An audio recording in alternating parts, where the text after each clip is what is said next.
tất cả các bạn, chào mừng các bạn đến với kênh Móc Len của Mimi Handmade. Hôm nay Mimi sẽ hướng dẫn cho các bạn móc cái trái dưa trong mâm ngũ quả miền Tây ha. Chúng ta cầu dừa đủ xoài hoặc là cầu dưa xoài gì đó cũng được hết ha. Mình hy vọng là các bạn sẽ yêu thích cái mẫu quả dưa này nha. Nếu mà các bạn yêu thích, các bạn nhấn like video này giúp mình và bình luận ở phía bên dưới ủng hộ Mimi bằng một cái lượt đăng ký kênh nha các bạn. Mình cảm ơn các bạn rất nhiều luôn. Và bây giờ chúng ta sẽ cùng móc cái quả dưa rất là xinh xắn đây nha. Với cái mẫu quả dưa này thì mình sẽ móc len micro tông cuộn 125g ha. Các bạn có thể là sử dụng những cái loại len khác cũng được nữa, màu vàng nhẹ đi cho nó giống nhất ha. Và chuẩn bị thêm một ít màu nâu để chúng ta quấn cành nè. Cái loại len này mình móc được xe từ 5 sợi như thế này nha. Kim móc mình sử dụng sẽ là kim móc 2.5mm. Chuẩn bị cho mình cái phần bông gòn nè, một cái kẽm lá các bạn, một ít thôi, cái cắt len với lại kim khâu len nha.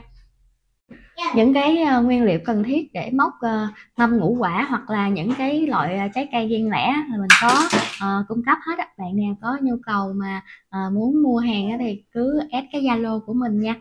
Mình cảm ơn các bạn đã ủng hộ mình. Bây giờ chúng ta sẽ tạo một cái vòng tròn, đưa kim móc vào, kéo len qua, móc lên một mũi móc xích và móc vào vòng tròn này 6 mũi móc đơn. 1 2 3 4 5 6.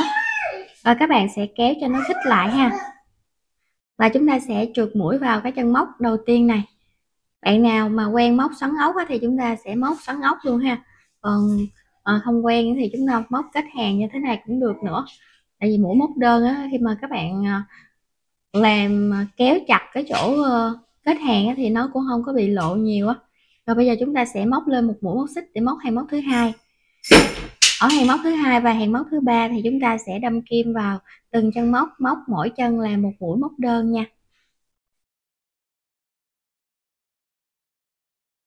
Rồi các bạn sẽ móc cho tới cuối hàng luôn. Mình đã móc tới cuối hàng rồi. Rồi các bạn nhớ lộn cái mặt phải ra nha. Và bây giờ chúng ta sẽ trượt mũi vào cái chân móc đầu tiên này. Kết thúc hàng móc thứ hai, các bạn sẽ móc lên một mũi móc xích để móc hàng móc thứ ba. Hàng móc thứ ba là móc tương tự hàng móc thứ hai ha. Rồi các bạn sẽ móc cho tới cuối hàng luôn. Hàng này chúng ta cũng sẽ móc 6 mũi móc đơn. Rồi mình đã móc xong hàng móc thứ ba rồi, các bạn sẽ móc lên một mũi móc xích để móc hàng móc thứ tư ha. Đâm kim vào chân móc đầu tiên, các bạn sẽ móc một mũi móc đơn. Chân móc thứ hai chúng ta sẽ móc là 2 mũi móc đơn cùng một chân. Lặp lại cái cụm này cho tới cuối hàng luôn ha các bạn. Một mũi móc đơn rồi tới 2 mũi móc đơn cùng một chân. Cuối hàng móc thứ tư thì chúng ta có được là 9 chân móc. Và các bạn sẽ trượt mũi và kết thúc hàng. Móc lên một mũi móc xích để móc hàng móc thứ năm ha. Chúng ta sẽ móc vào hai cái chân móc đầu tiên này nè, mỗi chân là một mũi móc đơn. Chân thứ ba chúng ta sẽ móc là 2 mũi móc đơn cùng một chân. Rồi các bạn sẽ lặp lại cái cụm này cho tới cuối hàng luôn ha. Một đơn và 2 mũi móc đơn cùng một chân. Kết thúc hàng móc thứ năm thì chúng ta có được là 12 chân móc. Các bạn sẽ trượt mũi vào cái chân móc đầu tiên này, kết thúc hàng.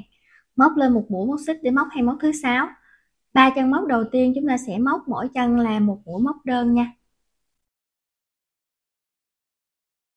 Rồi chân móc thứ tư này nè, chúng ta sẽ móc là 2 mũi móc đơn cùng một chân.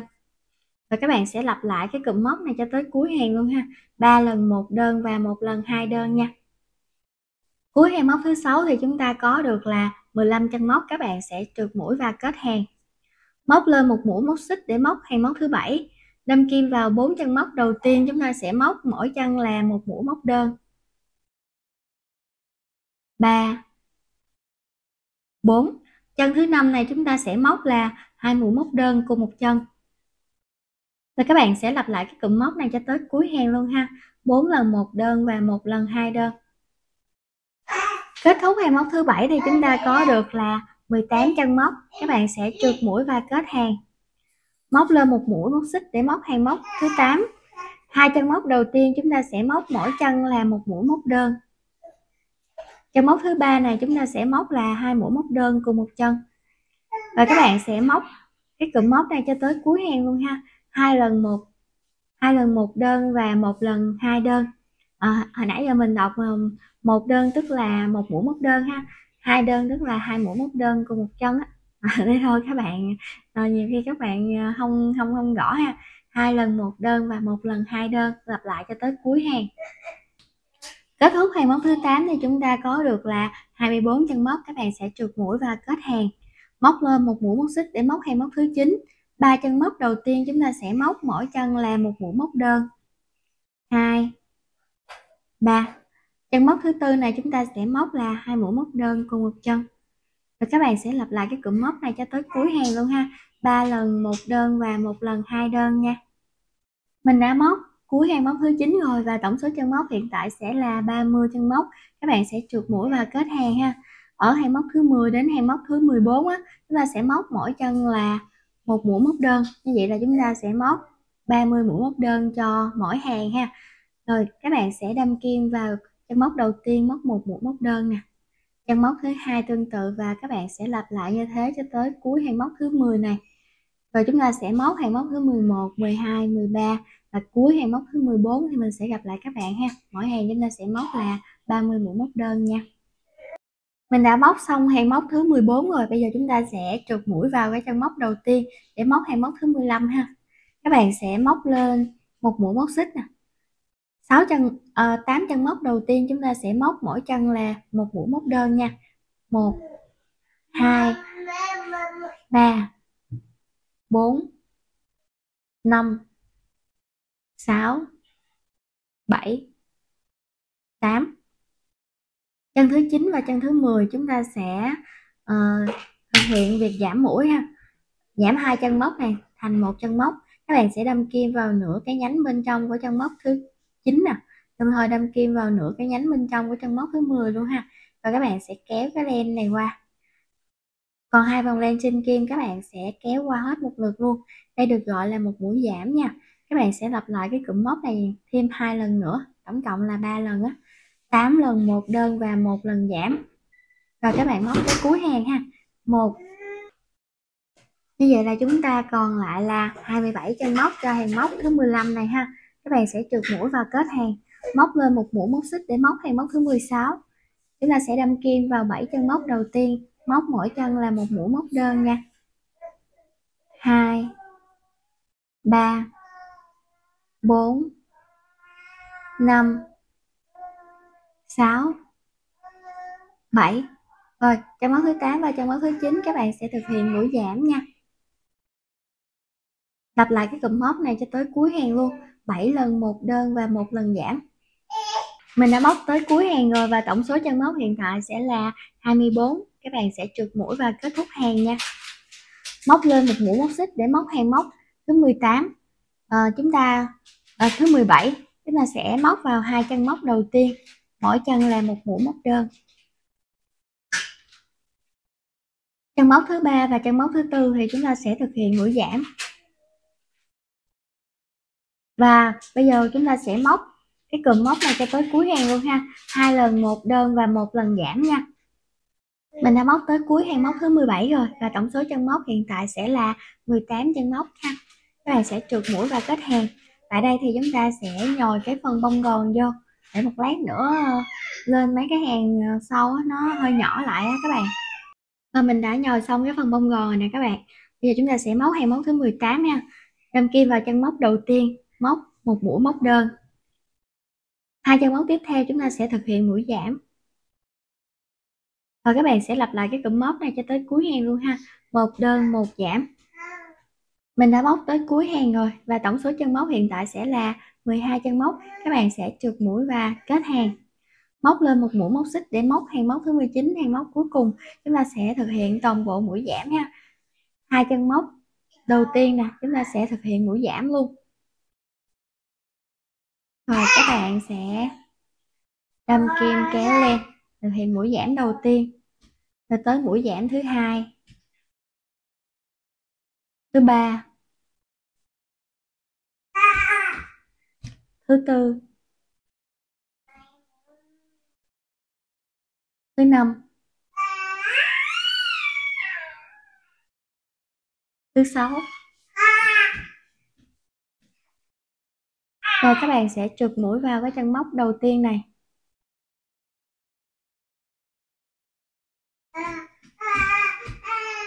Rồi móc lên một mũi móc xích ha, và cắt len.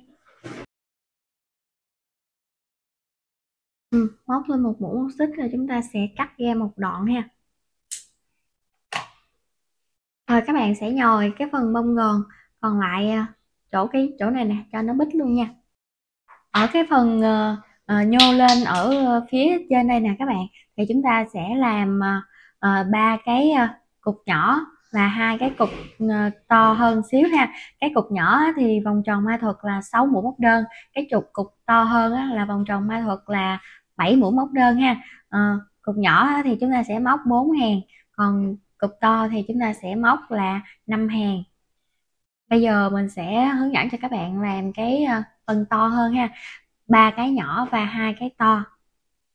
Rồi các bạn sẽ tạo vòng tròn và móc lên một mũi móc xích, đâm kim vào đâm kim vào cái vòng tròn thì chúng ta sẽ móc là 7 mũi móc đơn nha. Cái nhỏ thì là 6 mũi móc đơn nha các bạn. 4 5 6 7. Rồi các bạn sẽ kéo cho nó khít lại. Trượt mũi vào chân móc đầu tiên. Móc lên một mũi móc xích. Rồi mình sẽ móc ở hàng móc thứ hai này cũng bằng 7 mũi móc đơn luôn nha. Các bạn sẽ móc lên tới hàng móc thứ 5 luôn. Còn cái nhỏ thì các bạn sẽ móc lên tới hàng móc thứ tư thôi. Chúng ta sẽ làm 3 nhỏ và 2 lớn.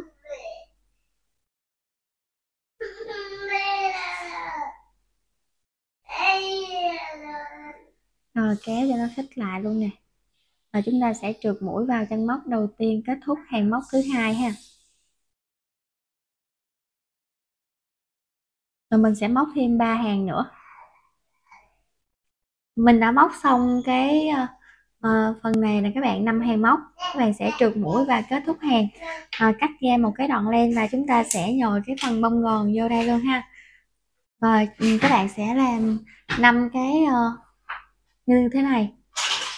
Cái nào các bạn cũng sẽ nhồi cái phần bông gòn luôn nha. Nhồi xong thì mình sẽ hướng dẫn cho các bạn tiếp ha.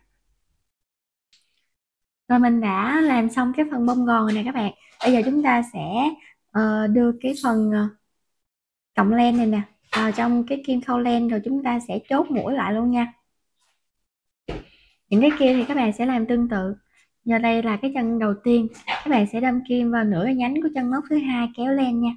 Chân móc thứ ba kéo len, thứ tư, thứ năm, thứ sáu và thứ bảy nè. Rồi các bạn sẽ kéo rút lại. Sau đó là chúng ta sẽ đâm kim qua như thế này nè. Rồi chúng ta sẽ tạo cái nút thắt nha. Rồi đâm kim trở ngược lại và đưa nó qua phía bên này. Rồi các bạn sẽ đưa nó thêm vài vòng nữa đi.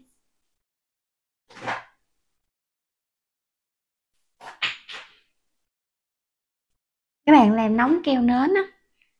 Và một lát nữa chúng ta sẽ dán luôn ha. Dán đi cho nó nhanh. Rồi chúng ta sẽ lấy cái len màu nâu với lại kẽm lá ra. Rồi cái này các bạn sẽ làm cỡ đoạn gì đi ha. Rồi chúng ta sẽ lấy. Rồi các bạn làm thêm một vòng nữa đi để cho tăng cái độ dày của cái cuốn hơn ha. Rồi các bạn sẽ cắt. Rồi chúng ta sẽ kẹt cái này vô lại luôn ha.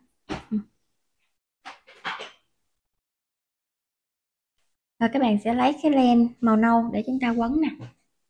Rồi các bạn sẽ để cái phần màu nâu này vô đây ha. Rồi quấn cho mình. Rồi các bạn sẽ quấn xuống. Nếu mà nó cho nó dày hơn á, thì chúng ta sẽ quấn cho nó dài vòng á. Rồi các bạn quấn xuống gần gần gần cuối ha. Rồi như gì được rồi nè, các bạn sẽ bẻ này ra, đưa này vô, rồi khóa nó lại.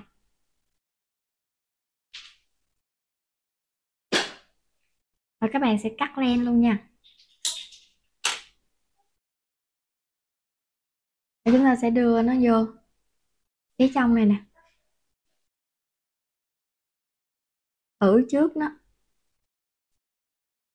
Rồi bây giờ mình tạo cái đường như vậy rồi đó. Rồi các bạn sẽ rút ra ha, và chúng ta sẽ để keo nến vô một xíu nha.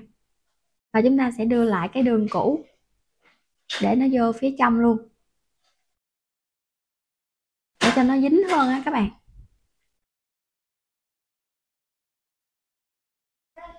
Và các bạn sẽ xỏ cái cọng len này qua kim khâu len, và chúng ta cũng sẽ làm giống như cái phần kia, đâm kim vô nửa phần chân móc á.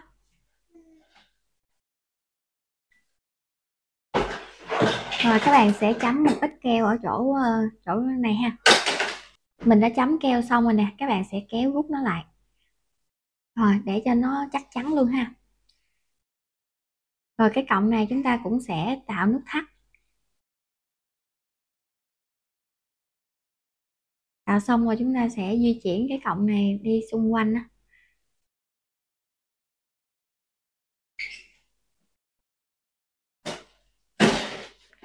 Rồi được rồi, các bạn sẽ cắt len luôn đi.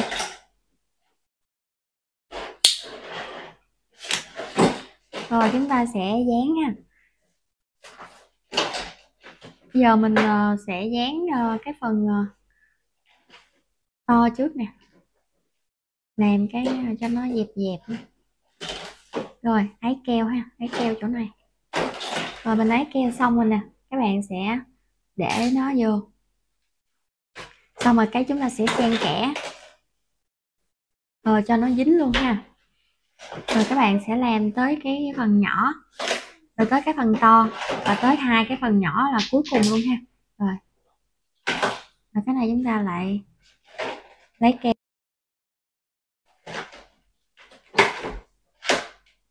Rồi cứ lần lượt như thế, rồi các bạn làm cho hết 5 cái luôn nha. Rồi mình đã làm xong cái quả dưa rồi nè các bạn. Nè, dán rồi nhanh gọn lại mà nó đẹp nữa ha, nó không bị lồi keo gì hết nè. Rồi các bạn có thể là bẻ bẻ cái nhánh này cho nó cong cong cho mình cầm cho nó dễ thương ha. Mình hy vọng là các bạn sẽ yêu thích cái mẫu quả dưa này nha. Nếu mà các bạn yêu thích, các bạn nhớ nhấn like video này giúp mình, và bình luận ở phía bên dưới ủng hộ Mimi bằng một cái lượt đăng ký kênh nha các bạn. Mình cảm ơn các bạn rất nhiều luôn, và mình cũng cảm ơn các bạn đã dành thời gian ra theo dõi hết video này và thực hiện cái mẫu này cùng mình nha. Bây giờ mình xin chào tạm biệt các bạn, và hẹn gặp lại các bạn ở những clip sau. Bye bye.